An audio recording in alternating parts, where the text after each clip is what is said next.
ബിസ്മില്ലാഹിർ റഹ്മാനിർ റഹീം.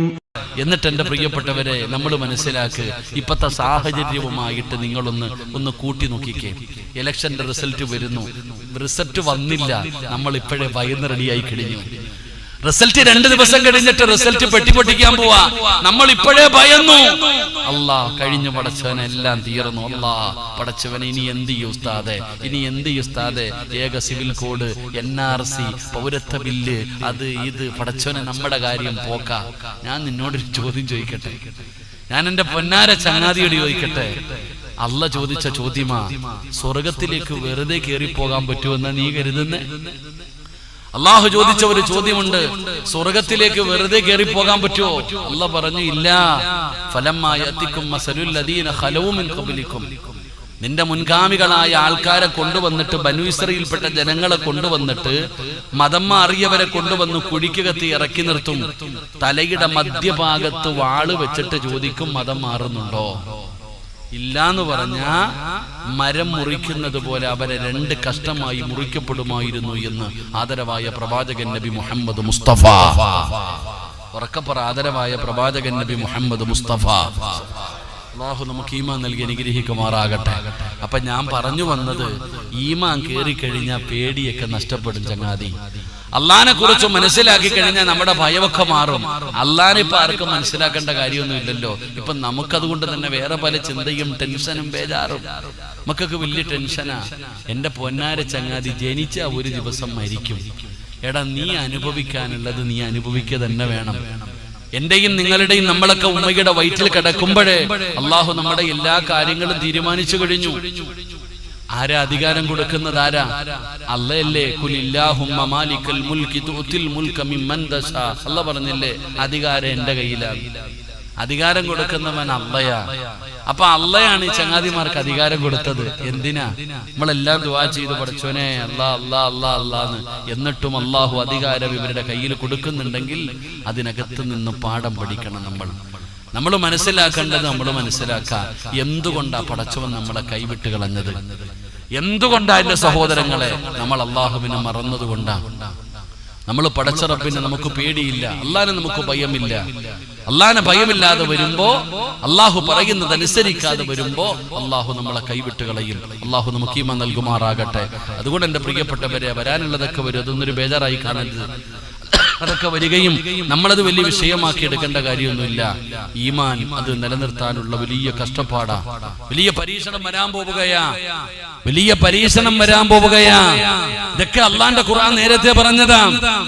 എത്ര ആയത്തുകൾ നബി സല്ലല്ലാഹു അലൈഹി വസല്ലം തങ്ങൾ എത്രയോ ഹദീസുകൾ നമുക്ക് പഠിപ്പിച്ചു തന്നു.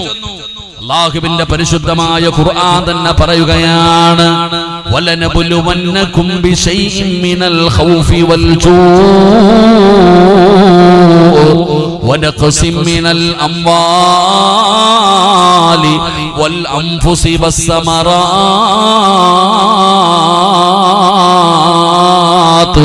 വബശ്ശിരിസ് സ്വാബിരീൻ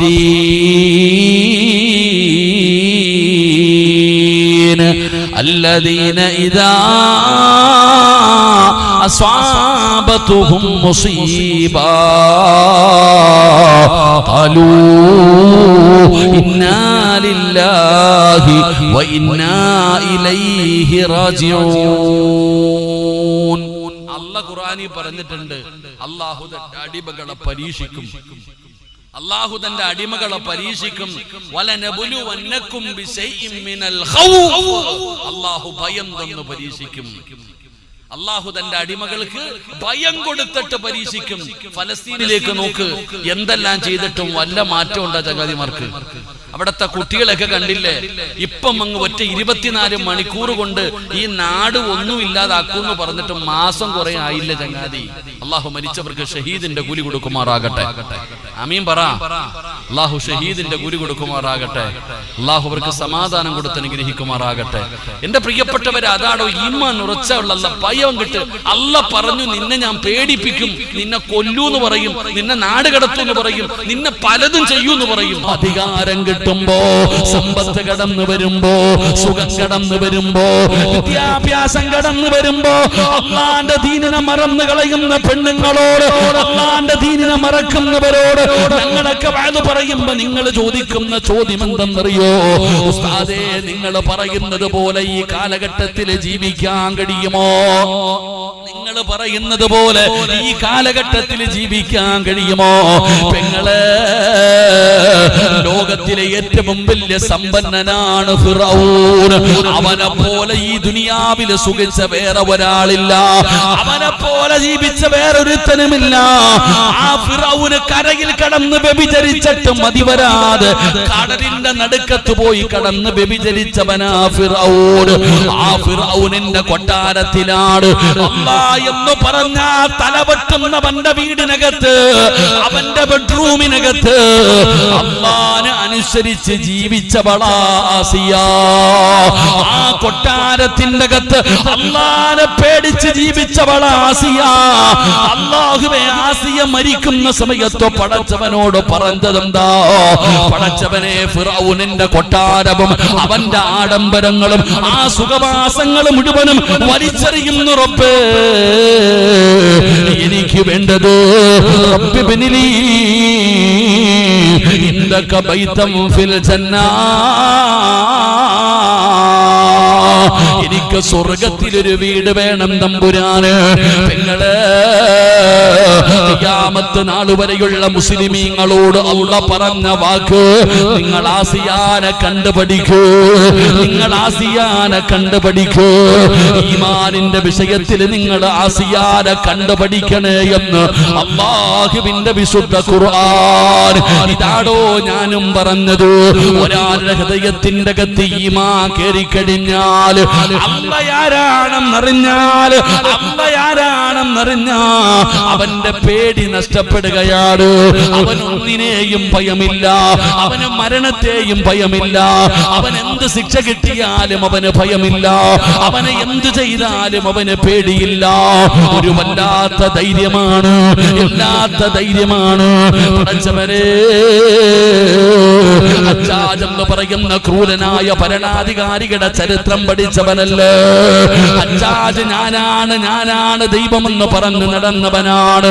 ആ ഹജ്ജാജ് എന്ന് പറയുന്ന ക്രൂരനായ ഭരണാധികാരി, അവന്റെ മുമ്പിലേക്കാണ് സഈദ് ഇബ്നു ജുബൈർ റളിയല്ലാഹു തആല അൻഹുവിനെ കൊണ്ടുചെല്ലുന്നത്. സഈദ് ഇബ്നു ജുബൈർ എന്ന് പറയുന്ന ചെറുപ്പക്കാരനായ സ്വഹാബി കൊട്ടാരത്തിലേക്ക് കൊണ്ടുചെന്നു. എന്നിട്ട് പറഞ്ഞു, ഹജ്ജാജ് പറഞ്ഞു, ഞാനാണടാ, എന്നെ കൊണ്ട് വിശ്വസിക്കണം, ഞാനാണ് റബ്ബെന്ന് പറയണം. പടച്ച റബ്ബേ, ഹജ്ജാജിന്റെ മുഖത്ത് നോക്കിയിട്ട് പറഞ്ഞു, നീ കള്ളനാടാ, നീ കള്ളനാടാ, നീ കള്ളനാടാ, നിന്നെ എങ്ങനാ ഞങ്ങൾ വിശ്വസിക്കുക? നീ കള്ളപ്രവാചകനല്ലോ. പടച്ചവനെ അവിടെ നിന്ന് ഉറക്കെ പറയുമ്പോ തന്റെ നാട്ടുകാര്, തന്റെ വിശ്വാസികളുടെ മുമ്പിൽ വെച്ച് നാണം കെടുത്തിയതിന്റെ കോപം കാരണം അവിടെ നിന്ന് ഹജ്ജാജ് പറഞ്ഞു, ഇവന്റെ തലവെട്ടാൻ. സഈദ് ഇബ്നു ജുബൈർ റളിയല്ലാഹു തആല അൻഹുവിനെ ഹജ്ജാജിന്റെ കൊട്ടാരത്തിൽ കൊണ്ടുപോയി. അവൻ പറഞ്ഞു, അവിടെ നിന്ന് എന്നെ കുറിച്ച് പറയാൻ പറഞ്ഞു, ഞാൻ നബിയാണെന്ന് പറയാൻ, എന്നെ കൊണ്ട് വിശ്വസിക്കണം. ഹജ്ജാജിന്റെ മുഖത്ത് നോക്കിയിട്ട് പറഞ്ഞു, നീ കള്ളനാടാ. എവിടെ? അവന്റെ കൊട്ടാരത്തിൽ പോയി ഇരുന്നിട്ട് ദേഷ്യം സഹിക്കാൻ പറ്റാതെ പറഞ്ഞു, കൊന്നുകളയാൻ. എന്റെ പ്രിയപ്പെട്ടവരെ, സഈദ് ഇബ്നു ജുബൈർ റളിയല്ലാഹു തആല അൻഹുവിന്റെ കയ്യും കാലും കെട്ടിയിട്ട് കഴുത്ത് വെട്ടിമുറിക്കാൻ കൊണ്ടുവന്ന് കിടത്തി. കഴുത്ത് വെട്ടിമുറിക്കാൻ വേണ്ടി കൊണ്ടുവന്ന് കടത്തുമ്പോ എന്റെ പ്രിയപ്പെട്ടവരെ, കഴുത്ത് വെട്ടാമെന്ന മനുഷ്യൻ നോക്കുമ്പോ ഹജ്ജാജ് കൽപ്പന നടത്തി. കഴുത്ത് വെട്ടാൻ വരുന്ന ആള് നോക്കുമ്പോ സഈദ് ഇബ്നു ജുബൈർ റളിയല്ലാഹു തആല അൻഹു ആ മനുഷ്യന്റെ മുഖത്ത് നോക്കിയിട്ട് ചിരിച്ചുകൊണ്ട് കിടക്കാം. അയാളെ കൈവറച്ചു. ഹജ്ജാജ് പറഞ്ഞു, ഞാൻ തലവെട്ടാം. ഹജ്ജാജ് പറഞ്ഞു, എനിക്ക് പേടിയില്ല, ഞാൻ തലവെട്ടാം. സഈദ് ഇബ്നു ജുബൈർ റളിയല്ലാഹു തആല അൻഹുവിന്റെ തല വെട്ടിമുറിച്ചു. നിങ്ങൾ ചരിത്രം എടുത്ത് വായിച്ചു നോക്ക്. അവിടെ നിന്ന് തല വെട്ടിമുറിച്ചപ്പോ പൈപ്പ് പൊട്ടികെട്ട് ഒഴുകുന്നത് പോലെ രക്തം അങ്ങോട്ട് പൊട്ടി ഒഴുകാൻ തുടങ്ങി. ഹജ്ജാജ് കൊലയെല്ലാം നടത്തിയതിനു ശേഷം തന്റെ വൈദ്യന്മാരെ വിളിച്ചിട്ട് ചോദിച്ചു, ഞാൻ ഒരുപാട് പേരെ ഇവിടെ വെച്ച് കൊന്നിട്ടുണ്ട്, ഒരാളുടെ രക്തം പോലും ഇവിടെ നിന്ന് പുറത്തേക്ക് പോയിട്ടില്ല, ഇവന്റെ രക്തം മാത്രം പോകാനുള്ള കാരണം എന്താ? ഞാൻ ഒരുപാട് പേരെ എന്റെ കൈകൊണ്ട് ഇവിടിട്ട് തലവെട്ടി കൊന്നിട്ടുണ്ട്, ഒരാളുടെ രക്തം പോലും ഇവിടെ നിന്ന് നിറഞ്ഞു പുറത്തു പോയിട്ടില്ല, ഈ സഈദിന്റെ രക്തം മാത്രം പോകാൻ കാരണം എന്താ? ആ സമയത്താണ് വൈദ്യന്മാര് പറഞ്ഞു കൊടുത്തു, സാധാരണ കൊല്ലാൻ കൊണ്ടുവരുന്നവനെ കൊണ്ടുവരുന്നതിന് മുമ്പേ അവൻ ചത്തിട്ടുണ്ടാകും. കൊല്ലാൻ വേണ്ടി കൊണ്ടുവരുന്നതിന് മുമ്പേ അവൻ പേടിച്ച് മരിച്ചിട്ടുണ്ടാകും. ഇവിടെ കൊണ്ടുവന്ന് വെട്ടിക്കൊല്ലുന്നു, അത്രയേ ഉള്ളൂ. ഈ ചങ്ങാതിക്ക് മരിക്കാൻ പേടിയില്ല. സഈദ് ഇബ്നു ജുബൈർ റളിയല്ലാഹു തആല ഭയമില്ലായിരുന്നോ?